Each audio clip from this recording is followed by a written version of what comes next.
런던의 거리마다 하루아침에 모든 걸 잃은 사람들이 넘쳐나고 평생 모은 재산이 한순간에 증발해버렸습니다. 귀족은 거지가 되었고 상인은 자살을 고민했으며 그리고 인류 최고의 천재 과학자조차 파산자 명단에 이름을 올렸던 충격적인 날이었죠. 아이작 뉴턴, 만유인력을 발견한 남자조차 이 광기 앞에서는 무력했습니다. 300년이 지난 지금 우리가 아무렇지 않게 쓰는 단어 하나가 그날의 참혹함을 아직도 증언하고 있습니다. 바로 버블입니다.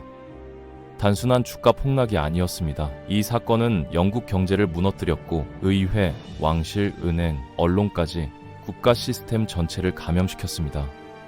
더 충격적인 사실은 이 재앙이 우연이 아니라 철저히 설계된 사기극이었다는 점입니다. 권력자들의 탐욕, 대중의 맹목적인 믿음, 그리고 이번엔 다르다는 달콤한 거짓말.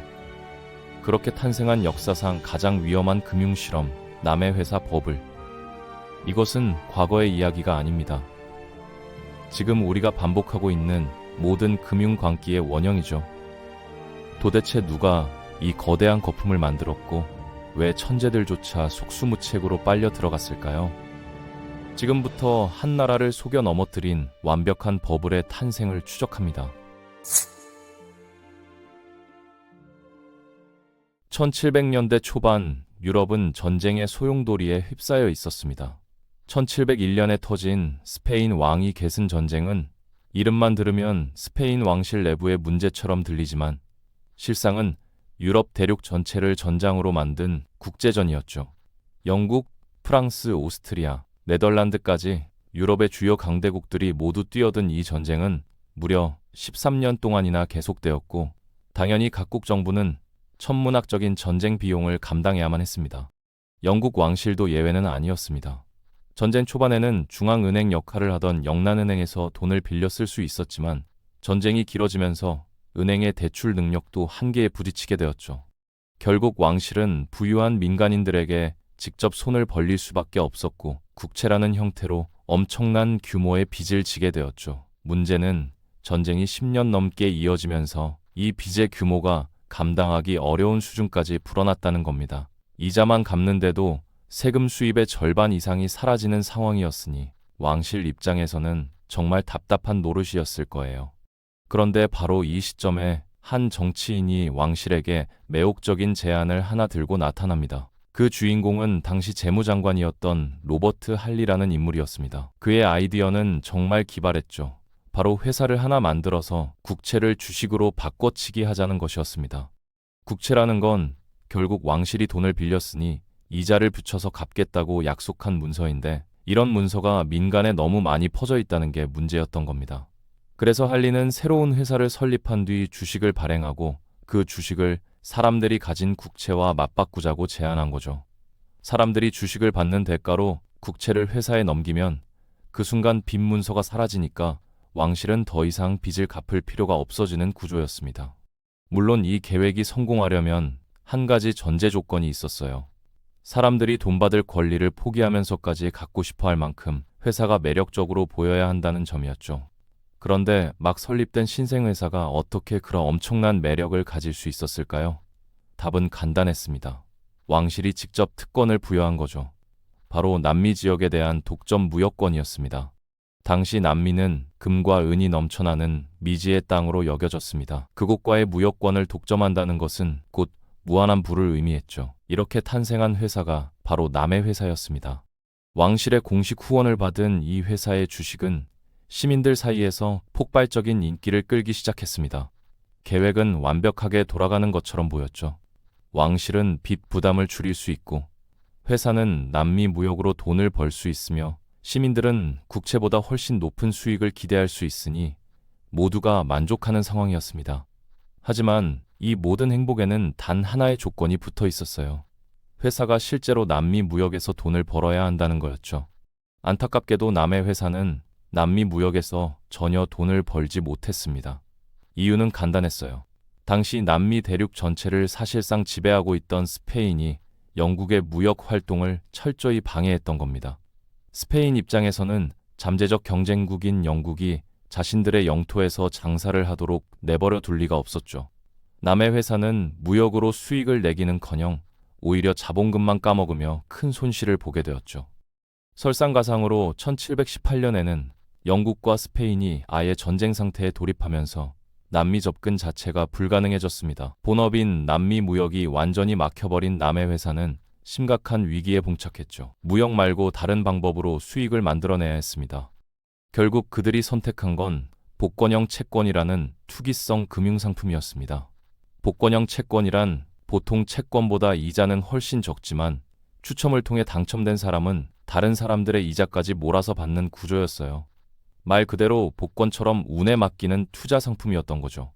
놀랍게도 이 도박성 채권은 런던 시중에서 엄청난 인기를 끌었습니다. 여기에는 당시의 특수한 금융 환경이 큰 역할을 했습니다. 요즘처럼 앱만 켜면 주식, 펀드, 코인 등 투자할 곳이 넘쳐나는 시대와 달리 당시 일반 시민들이 돈을 굴릴 수 있는 곳은 토지나 국채 정도밖에 없었거든요. 그러다 보니 민간에는 투자처를 찾지 못한 자본이 쌓여 있었고 남의 회사의 복권형 채권은 이런 잉여 자본을 정확히 파고들었던 겁니다. 뜻하지 않은 대박을 터뜨린 남의 회사는 점차 대담한 계획을 세우기 시작했습니다. 어차피 무역으로는 못 버니까 차라리 이 판을 훨씬 크게 키워서 한 방 노려보자는 생각이었죠. 그리고 그들이 판을 키우기 위해 선택한 방법은 바로 기업 공개, 즉 일반 대중에게 주식을 파는 것이었습니다. 기존에는 국채와 주식을 교환하는 방식이었다면 이제는 현금을 받고 주식을 파는 거였죠. 주식이 잘 팔리면 회사는 막대한 현금을 손에 쥐게 될 테고 그 돈만 잘 굴리면 엄청난 부를 쌓을 수 있다는 계산이었습니다. 그런데 여기에는 심각한 문제가 하나 있었어요. 당시에 기업 공개를 한다는 건 단순히 주식을 팔 수 있다는 의미를 넘어서 왕실로부터 공식 인정을 받는다는 뜻이었거든요. 일종의 특권 사업자 지위를 얻는 거나 마찬가지였죠. 그래서 그때까지 기업 공개가 허용된 곳도 영란은행이나 동인도 회사처럼 국가적으로 중요한 목적을 가진 특별한 경우뿐이었습니다. 게다가 남의 회사 말고도 수많은 회사들이 기업 공개허를 받기 위해 정치권에 로비를 하고 있는 상황이었으니 경쟁이 치열했죠. 남의 회사는 경쟁자들을 제치고 허가를 받기 위해 왕실에게 파격적인 제안을 내놓습니다. 당시 영국 왕실이 떠안고 있던 3천만 파운드의 국채 전체를 인수하겠다고 약속한 거예요. 거기다 750만 파운드라는 거액을 정치자금 명목으로 추가로 제공하겠다고까지 했죠. 지긋지긋한 빚 문제를 한 방에 해결해주고 거기에 거액의 뇌물까지 얹어준다니 왕실이 거부할 이유가 없었습니다. 왕실과 의회에서 격론이 벌어졌지만 결국 승인이 떨어졌죠. 남의 회사는 드디어 일반 대중에게 주식을 팔 수 있는 권한을 얻게 되었지만 이제 회사는 절대 실패할 수 없는 상황에 몰렸어요. 3천만 파운드의 빚을 대신 갚아야 하고 750만 파운드의 뇌물까지 건넸으니 기업 공개로 반드시 막대한 돈을 벌어들여야만 했던 겁니다. 이런 절박함은 회사가 주가를 올리기 위해서라면 무슨 짓이든 하게 만드는 동력이 되었죠. 남의 회사는 기업 공개에 앞서 언론을 총동원해 대대적인 홍보 작전에 나섰습니다. 남미 무역 독점권을 부각시키고 곧 스페인과의 무역이 재개될 거라는 소문을 퍼뜨렸죠. 심지어 남미 최대 금광의 운영권까지 확보했다는 거짓 소문과 함께 사회적으로 명망 있는 귀족과 정치인들이 앞다투어 투자하고 있다는 루머까지 흘렸습니다. 이런 소문들은 왕실의 공식 후원이라는 사실과 결합되면서 대중들의 기대감을 극한까지 끌어올렸어요. 사람들 사이에서는 남의 회사 주식만 사면 대대손손 부자가 될 수 있다는 근거 없는 확신이 퍼져나가기 시작했고 이런 광기는 민간에 쌓여있던 잉여 자본을 끌어당기는 강력한 자석이 되었습니다. 결과는 놀라웠어요. 단 5개월 만에 주가가 무려 1000% 넘게 폭등한 겁니다. 아무것도 하지 않고 가만히 앉아있기만 했는데 재산이 10배로 불어난 사람들이 런던 거리에 넘쳐나기 시작했죠. 사람들은 점점 더 깊은 광기에 빠져들었고 더 중요한 건 이런 폭등이 단순히 루머와 로비 때문만은 아니었다는 사실입니다. 남의 회사는 버블을 구조적으로 설계했다고 해도 과언이 아니었거든요. 회사는 주식 공모를 한 번만 진행한 게 아니라 2월, 4월, 6월에 걸쳐 총 3차례나 실시했습니다. 그리고 매번 시장 가격에 맞춰서 주식을 발행했습니다. 처음에는 액면가 100파운드였던 주식을 두 번째 공모에서는 시장가에 맞춘 500파운드로 세 번째에는 700파운드에 판 거죠. 이런 전략은 자연스럽게 지금 사지 않으면 나중에는 더 비싸진다는 심리를 만들어냈습니다. 사람들은 앞다투어 주식을 사들였고, 이는 버블이 스스로를 키워나가는 메커니즘으로 작동했어요. 여기에 더해 회사는 사람들에게 빚을 내서 주식을 사는 걸 적극 권장했습니다. 사람들은 자신이 가진 남의 회사 주식을 담보로 돈을 빌린 뒤 그 돈으로 또다시 주식을 사들였죠. 이런 방식은 단기적으로는 주가 상승폭을 극대화했지만 주가가 떨어지기 시작하면 엄청난 빚더미와 함께 금융 시스템 전체를 위협할 수 있는 극도로 위험한 투자 방법이었습니다. 하지만 남의 회사는 주주들이나 금융계의 안정 따위는 전혀 신경 쓰지 않았어요. 오직 주가 상승만이 그들의 목표였으니까요. 루머를 퍼뜨리고 고가에 반복적으로 증자하며 빚을 내서 주식을 사도록 부추긴 이 모든 것이 버블을 구조적으로 증폭시키는 연료가 되었던 겁니다. 1720년의 런던은 그야말로 광기에 사로잡혀 있었어요. 아무런 실적도 없는 회사의 주가가 오직 믿음만으로 치솟는 비정상적인 상황이 벌어지고 있었죠. 더 놀라운 건 이런 현상이 비단 남의 회사만의 문제가 아니었다는 겁니다. 남의 회사가 엄청난 돈방석에 앉는 걸 본 다른 회사들도 앞다투어 주식을 팔기 시작했거든요. 물론 기업 공개 없이 주식을 파는 건 불법이었지만 남의 회사가 저렇게 떼돈을 벌고 있는데 가만히 있을 사람들이 아니었습니다. 런던 시장에는 온갖 회사의 주식이 넘쳐나기 시작했고 그것들도 근거 없는 소문과 함께 급등하기 시작했죠. 당시 영국 증시는 말 그대로 거품 덩어리가 되어버렸는데 그 규모가 무려 국내 총생산의 7배에 육박했습니다. 이게 얼마나 심각한 수준인지 이해하려면 현대와 비교해보면 되는데요. 요즘에는 일반적으로 증시 규모가 GDP를 넘어서기 시작하면 버블의 징조로 여겨지는데 당시 영국은 그걸 7배나 초과한 거예요. 특히 남의 회사 하나만으로도 시가총액이 1억 6천만에서 1억 9천만 파운드로 추정되었는데 이는 당시 영국 GDP의 약 2.5배에 달하는 규모였습니다. 이런 상황이 영원히 지속될 수는 없었죠. 불법적으로 발행된 수많은 주식들이 시장에 넘쳐나자 자금이 분산되면서 남의 회사의 주가가 흔들리기 시작했습니다. 사람들은 서서히 이상함을 느끼기 시작했어요. 지난 몇 달 동안 말도 안 되게 올랐던 주식이지만 이게 과연 정상적인 건가라는 의구심이 싹트기 시작한 겁니다. 지금은 조금 떨어진 것뿐이지만 더 떨어지면 어떡하지? 지금 팔아야 하나 하는 생각이 드는 것도 당연했죠. 바로 이런 불안한 분위기 속에서 결정타가 날아왔습니다. 1720년 9월 회사 내부자들과 그들로부터 정보를 받은 정치권 인사들이 갑자기 주식을 팔아치우기 시작했습니다. 이런 움직임은 소문으로 빠르게 퍼져나갔고 사람들은 패닉 상태에 빠져 앞다투어 주식을 던지기 시작했죠. 작은 물결은 순식간에 걷잡을 수 없는 쓰나미로 변했고 평정심을 잃은 사람들은 미친 듯이 주식을 팔아댔습니다. 남의 회사의 주가는 급격하게 폭락을 거듭했고 12월에 이르러서는 처음 액면가 수준까지 떨어져 버렸어요. 집단적 광기에 휩싸였던 런던은 한순간에 절망의 도시로 변했고 거리에는 파산한 사람들이 인산인해를 이루었습니다.